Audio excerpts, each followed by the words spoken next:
Assalamualaikum warahmatullahi wabarakatuh. Perkenalkan, nama saya Abdullah Ridho Manesa. Saya dari jurusan Ilmu Komunikasi Unisma semester 3 dengan mata kuliah Komunikasi Massa. Di sini saya ingin menjelaskan tentang teori normatif media, teori otoriter. Teori otoriter adalah salah satu teori normatif media yang menyatakan bahwa media harus berada di bawah kendali pemerintah atau pihak berwenang. Dalam teori ini, media berfungsi sebagai alat untuk mendukung kepentingan penguasa dan menjaga stabilitas serta ketertiban sosial. Teori ini, pers tidak boleh mengkritik penguasa dan alat-alat negara. Selain itu, para penerbit juga diawasi melalui sensor, izin terbit, dan paten. Teori otoriter media berkembang pada akhir Renaissance dan didasarkan pada gagasan bahwa kebenaran adalah hasil karya beberapa orang bijak. Ciri-ciri utama teori ini adalah: yang pertama, pengendalian media oleh pemerintah. Media tidak memiliki kebebasan penuh dan diawasi secara ketat oleh pemerintah. Yang kedua, sensor dan pengawasan. Pemerintah dapat menyensor konten media yang dianggap membahayakan stabilitas atau bertentangan dengan kepentingan negara. Yang ketiga, ada tujuan, yaitu menjaga stabilitas politik, ekonomi, dan sosial, serta mendukung kepemimpinan penguasa. Dan terakhir, yaitu kritik dibatasi. Media tidak boleh mengkritik pemerintah secara terbuka.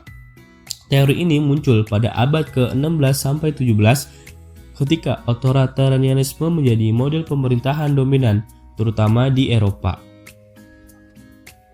Contoh kasus saat ini yaitu salah satu contoh penerapan teori otoriter dapat ditemukan di beberapa negara yang memberlakukan sensor ketat terhadap media.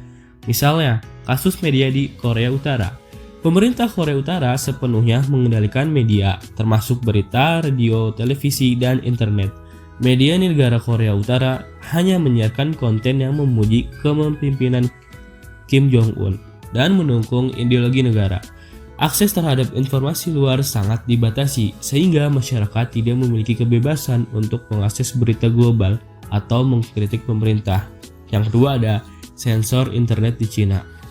Pemerintah Cina menggunakan Great Firewall untuk memblokir akses ke platform asing seperti Google, Facebook, dan Twitter.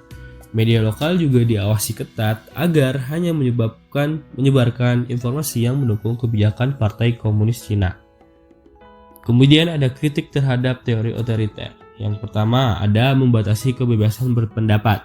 Teori ini menghilangkan kebebasan pers dan hak individu untuk menyampaikan pendapatnya yang bertentangan dengan prinsip demokrasi. Yang kedua, ada potensi penyalahgunaan kekuasaan.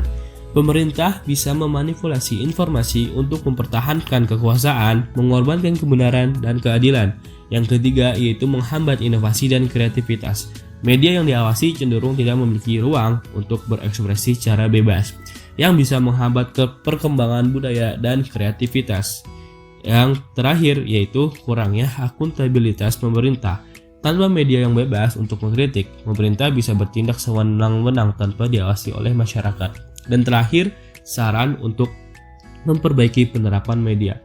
Pertama, kita harus mendorong kebebasan pers yang bertanggung jawab, yaitu dengan cara memberikan ruang bagi media untuk melaporkan fakta secara independen tetapi tetap dengan tanggung jawab etika jurnalistik. Yang kedua, ada transparansi pemerintah, menghindari sensor berlebihan dan memberikan akses informasi yang jujur kepada masyarakat. Sekian dari saya.